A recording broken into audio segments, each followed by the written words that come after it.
नमस्कार दोस्तों, कैसे हैं आप सब? आशा करता हूँ सभी बढ़िया होंगे। आज हम पढ़ने वाले हैं विज्ञान के महत्वपूर्ण क्वेश्चन। और ये क्वेश्चन जितने भी मैं आज आपको पढ़ाने वाला हूँ, ये पहले भी किसी न किसी परीक्षा में आ चुके हैं। तो इस दृष्टि से ये काफ़ी महत्वपूर्ण हो जाते हैं आपकी सुपर टेट परीक्षा के लिए। दोस्तों, सभी क्वेश्चन इम्पोर्टेंट हैं और आपको पूरी वीडियो देखनी है, स्किप नहीं करनी है। वीडियो शुरू करने से पहले आपसे एक छोटी सी रिक्वेस्ट करूंगा, चैनल को सब्सक्राइब कर दीजिएगा और वीडियो को लाइक कर दीजिएगा ताकि आने वाले वीडियोस के नोटिफिकेशन आपको मिलते रहें। तो चलिए शुरू करते हैं बिना किसी देरी के।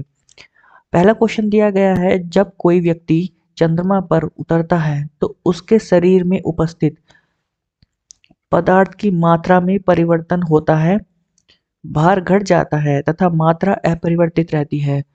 भार में परिवर्तन होता है, मात्रा तथा भार दोनों में कमी होती है। सही आंसर आपको बताना है।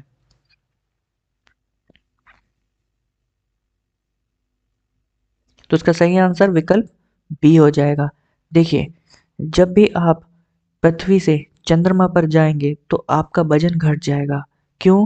क्योंकि पृथ्वी का जो गुरुत्वाकर्षण है वो चंद्रमा के मुकाबले 6 गुना है। कितना? 6 गुना है।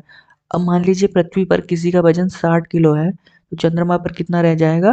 चंद्रमा पर वो रह जाएगा 10 किलो। ठीक है। इस कारण क्या होगा? व्यक्ति का भार तो घट जाएगा, लेकिन जो उसकी मात्रा है, जो उसका द्रव्यमान है, द्रव्यमान पर कोई भी परिवर्तन नहीं होगा। अगले क्वेश्चन की तरफ बढ़ते हैं। क्वेश्चन दिया गया है, यदि हम भूमध्य भूमध्य रेखा से ध्रुवों की ओर जाते हैं तो जी का मान बढ़ता है, घटता है, वही बना रहता है, या फिर 45 डिग्री अक्षांश तक घटता है? सही आंसर आपको बताना है। सही आंसर हो जाएगा विकल्प ए, बढ़ता है। देखिए, ध्रुवों पर पृथ्वी की जो त्रिज्या होती है वो भूमध्य रेखा से कम होती है। क्वेश्चन बन सकता है कि ध्रुवों पर पृथ्वी की त्रिज्या होती है कम या ज्यादा? तो ध्रुवों पर पृथ्वी की जो त्रिज्या होती है वो कम होती है। इसलिए जैसे जैसे हम भूमध्य रेखा से ध्रुवों की ओर जाते हैं तो जी का मान बढ़ता जाता है। विकल्प ए सही हो जाएगा। अगले क्वेश्चन की तरफ बढ़ते हैं। शरीर का वजन पृथ्वी की सतह पर सभी जगह एक समान होता है, ध्रुवों पर अधिक होता है, विषुवत रेखा पर अधिक होता है, या मैदानों की तुलना में पहाड़ियों पर अधिक होता है? सही आंसर बताना है। तो सही आंसर विकल्प बी हो जाएगा। जैसे कि अभी बताया था कि ध्रुवों पर अधिक होता है, क्योंकि जी का मान बढ़ने पर, अगर जी का मान बढ़ेगा तो वजन भी बढ़ जाएगा, गुरुत्वाकर्षण बढ़ेगा तो वजन बढ़ जाएगा, जो कि चंद्रमा पर कम है, पृथ्वी पर ज्यादा है। अगले क्वेश्चन की तरफ बढ़ते हैं। 20 किलोग्राम वजन को जमीन के ऊपर 1 मीटर की ऊंचाई पर पकड़े रखने के लिए किया गया कार्य है, बताना है। 20 जूल, 200 जूल, 981 जूल, या फिर शून्य? सही आंसर विकल्प डी हो जाएगा, शून्य। क्यों? क्योंकि 20 किलोग्राम वजन है, आपने जमीन से 1 मीटर की ऊंचाई पर पकड़े रखा है, जिसमें किया गया कार्य शून्य होगा। वस्तु द्वारा कोई भी विस्थापन तय नहीं किया गया है, अर्थात विस्थापन जो है वो शून्य है। डी सही आंसर हो जाएगा। अगले क्वेश्चन की तरफ बढ़ते हैं। यदि धरती की घूमने की गति गुणन बढ़ा दी जाए तो भूमध्य रेखा पर पिंड का वजन बढ़ जाएगा, घट जाएगा, कोई परिवर्तन नहीं होगा, या फिर 2 गुना हो जाएगा? तो सही आंसर विकल्प बी हो जाएगा, ये घट जाएगा। अगले क्वेश्चन की तरफ बढ़ते हैं। पहाड़ी पर चढ़ता एक व्यक्ति आगे की ओर झुक जाता है क्योंकि तेज चल सके, फिसलने की संभावना कम हो जाए, शक्ति संरक्षण हेतु, या स्थायित्व बढ़ाने के लिए? ये देख सकते हैं आप फोटो में, ये व्यक्ति इस तरह से है, ना कि इस तरह से। यदि आप धरती पर चलेंगे, सतह पर चलेंगे तो इस तरह से होगा, और यदि पहाड़ों पर चलते हैं तो इस तरह से झुक के चलते हैं। तो क्या रीजन है इसका? देखिए, डी सही हो जाएगा, स्थायित्व बढ़ाने के लिए।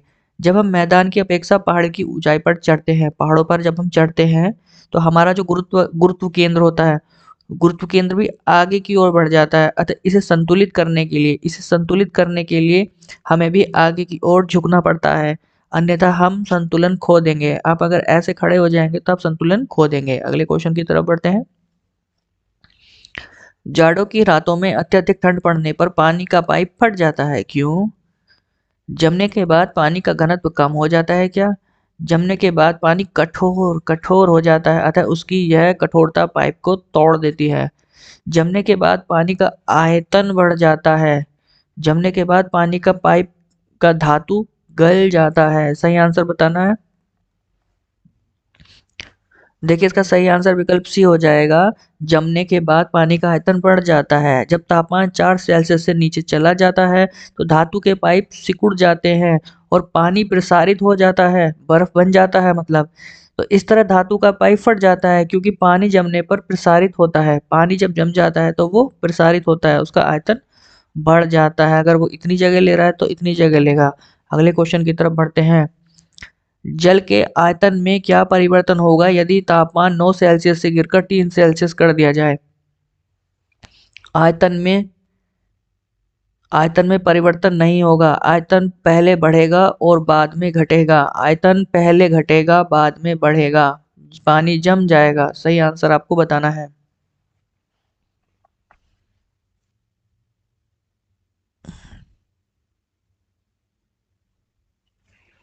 सही आंसर हो जाएगा। देखिए सबसे पहले घटेगा फिर बढ़ेगा। देखिए अब बात कर रहे हैं 9 सेल्सियस से 3 सेल्सियस, तो 9 सेल्सियस, 8 सेल्सियस, 6, 7, 5 तक इसका आयतन जो है वो घटेगा। लेकिन जैसे कि मैंने बताया कि 4 सेल्सियस से जैसे जैसे पानी जो है नीचे जाता रहेगा, तो वैसे जैसे 4, 3, 2, 1 वैसे वैसे आयतन जो है वो बढ़ता चला जाएगा और जो उसका घनत्व होगा वो घटता चला जाएगा। सी सही हो जाएगा। क्वेश्चन अगर आता है कि 4 सेल्सियस से नीचे क्या होगा, तो आयतन बढ़ जाएगा। 4 सेल्सियस से नीचे क्या होगा, आयतन बढ़ जाएगा। अब आपको ये याद रहेगा। अगले क्वेश्चन की तरफ बढ़ते हैं। किसी कालीन की सफाई के लिए यदि उसे छड़ी से पीटा जाए तो उसमें कौन सा नियम लागू होगा? गति का पहला नियम, गति का दूसरा नियम, गति का तीसरा नियम, गति के पहले और दूसरे नियमों का संयोजन। तो सही आंसर विकल्प ए हो जाएगा, गति का पहला नियम। अगले क्वेश्चन की तरफ बढ़ते हैं। एक नदी में चलता हुआ जहाज समुद्र में आता है, तब जहाज का स्तर पहले जितना होगा थोड़ा ऊपर जाएगा, थोड़ा नीचे जाएगा, ऊपर या नीचे होगा, जो उसमें पड़े हुए भार पर निर्भर करता है। तो इसका सही आंसर आपको बताना है। सही आंसर आपको इसका बताना है। तो देखिए ये नाव है, ये पानी है, तो ये ऊपर की ओर उठा हुआ है, तो थोड़ा सा ऊपर की ओर होगा, भी सही होगा, थोड़ा ऊपर आएगा। क्वेश्चन दिया गया है, लोहे की कील पारे में क्यों तैरती है जबकि यह पानी में डूब जाती है? लोहे के पारे में रासायनिक क्रिया की प्रवृत्ति पानी की तुलना में कम होने के कारण, लोहे का भार पानी से अधिक तथा पारे से कम होने के कारण, लोहे का घनत्व पानी से अधिक तथा पारे से कम होने के कारण, या फिर पानी जो पारा है वो पानी से भारी है। सही आंसर विकल्प सी हो जाएगा। लोहे का जो घनत्व होता है वो पानी से अधिक होता है जबकि पारे से कम होता है, क्योंकि पारे का जो घनत्व होता है वो अधिक होता है, इसलिए वो तैरती है। तो ये हमने इंपॉर्टेंट क्वेश्चन किए हैं विज्ञान के, और सारे क्वेश्चन जो भी हमने आज पढ़े हैं ये इंपॉर्टेंट हैं और कई बार इस तरह के क्वेश्चन पूछ लिए जाते हैं। वीडियो पसंद आई है तो वीडियो को लाइक कर दीजिएगा और चैनल को सब्सक्राइब जरूर कर दीजिएगा। वीडियो देखने के लिए आपका बहुत बहुत धन्यवाद।